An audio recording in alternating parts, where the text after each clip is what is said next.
La parole de Dieu va nous dire, ne soyez pas ivres de vin, fuyez l'ivresse. Mais il y a une chose qu'on peut comprendre quand on parle de l'ivresse de l'esprit. J'ai essayé de réfléchir, j'ai demandé au Saint-Esprit, explique-moi ce que ça veut dire. Comment pouvoir être ivre d'esprit? Et le Saint-Esprit m'a dit ceci, il m'a enseigné ceci. Vous voyez, certaines personnes ont l'envie de boire du vin. Ils partent d'eux-mêmes, acheter, entrer dans un bar, dans un bistrot, prendre une bouteille, commander une bouteille, on vient de poser. Ils prennent par eux-mêmes le vin et ils se mettent à boire. La plupart des personnes ne savent pas comment être ivre de l'esprit. Lorsque tu recevais le Saint-Esprit, est-ce que tu as expérimenté cette dimension où le parler en langue est en flot dans ton esprit? Est-ce que tu as connu cette expérience? Il est difficile pour quelqu'un qui n'a pas connu cette expérience de pouvoir comprendre ce que je dis. Il y a des gens, quand ils ont reçu le Saint-Esprit, ils se sont levés, sautés, certains sont tombés. Là, en cette période, c'est là où on parle de l'ivresse de l'esprit. Ils ne se dirigeaient plus par eux-mêmes, mais se laissaient diriger, contrôler par l'esprit. Lorsque tu vas boire l'alcool à un certain niveau, ce n'est plus toi qui te contrôle, c'est le vin qui commence à te contrôler. Si tu n'as pas vraiment expérimenté ce niveau où, quand tu as reçu le Saint-Esprit, tu ne pouvais plus te contenir. Moi, je connais des personnes avec qui j'ai prié et à certains moments, ils ne te contrôlaient plus. Étant au Cameroun, eux, ils étaient en Allemagne, ils étaient en Belgique et ils n'arrivaient plus à se contrôler dans leur voiture en période d'hiver. Et ils se mettaient à parler beaucoup en langue. C'est ça l'ivresse.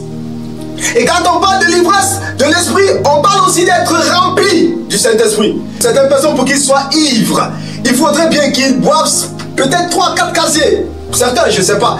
Donc, tout dépend de ton niveau de soif et le contenu de ton esprit pour recevoir tellement. Et c'est dans le parler en langue que ça se produit. Recevoir. Pendant que tu pries en langue, pendant que tu parles en langue, je laisse même la prière, je dis parler en langue. Parler en langue. À un certain moment, si ton contenu est tellement grand, à un certain moment, tu vas sentir comment c'est l'esprit qui commence à prendre. L'esprit commence à bouillonner et tu ne parviens plus à te retenir. Et c'est là où les élites de réveil nous ont dépassés. Parce qu'ils ont compris, cette stratégie spirituelle. Ils ont compris que pour être rempli, même lorsque tu n'as pas besoin. Déjà, tu ne pries pas parce que tu veux prier. Tu pries parce que tu dois prier. C'est la même chose avec le parler en langue. Le parler en langue, parfois je ne le sens pas. Les gens ont pour habitude de dire non, ce n'est pas toi qui commandes l'esprit pour parler en langue. Non, tu dois laisser le Saint-Esprit venir et non.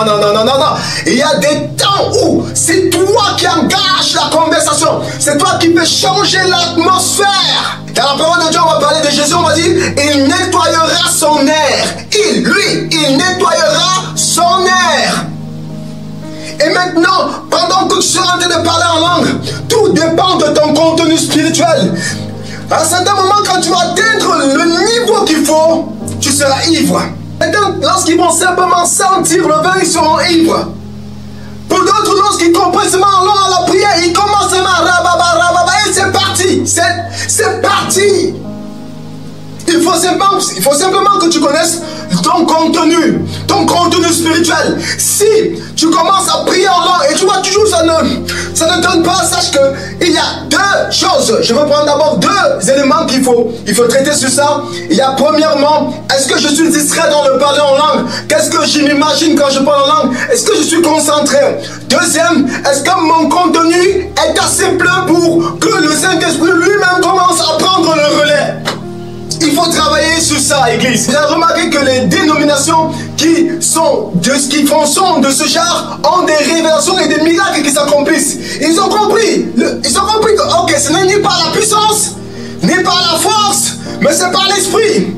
Et pour avancer selon l'esprit, il faut laisser l'esprit nous conduire.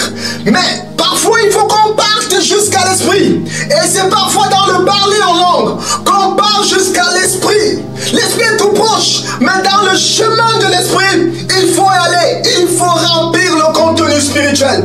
Tout dépend. C'est un très grand contenu. Il doit boire tellement, il doit prier tellement, jusqu'à un certain jour où le vase sera toujours à moitié plein. Ils auront juste besoin de sentir le vin et être sous.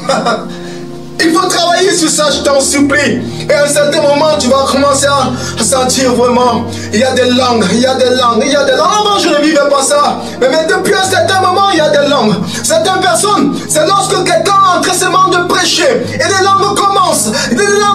Il faut connaître le principe qui commence à te rendre ivre de l'esprit. Si c'est des prédications, s'il y a certains prédicateurs qui te rendent ivre d'esprit, c'est eux qu'il faut souvent suivre. Lorsque tu sens qu'il faut que je monte à une autre dimension, il faut que j'atteigne un autre niveau. Travaille sur ça, mon bien-aimé. Certains c'est par la prière, le parler en langue. D'autres n'ont pas seulement besoin du parler en langue. Ils ont besoin d'écouter quelqu'un, un orateur. Ils ont besoin d'écouter un adorateur et continuer à parler en langue. Ensuite, ils montent en extase. Que le Seigneur t'aide. Ce que je te dis est tellement profond. Cherche, creuse réellement pour atteindre cette dimension. Creuse réellement et tu verras. Je ne parle pas de quelqu'un qui aime vivre avec le péché, quelqu'un qui est encore avec les petits garçons, les petites filles et qui marche par-ci par-là, qui n'arrive pas à se retenir. Non, je ne t'envoie pas aller faire autre chose. Change ta vie, convertis-toi, convertis-toi.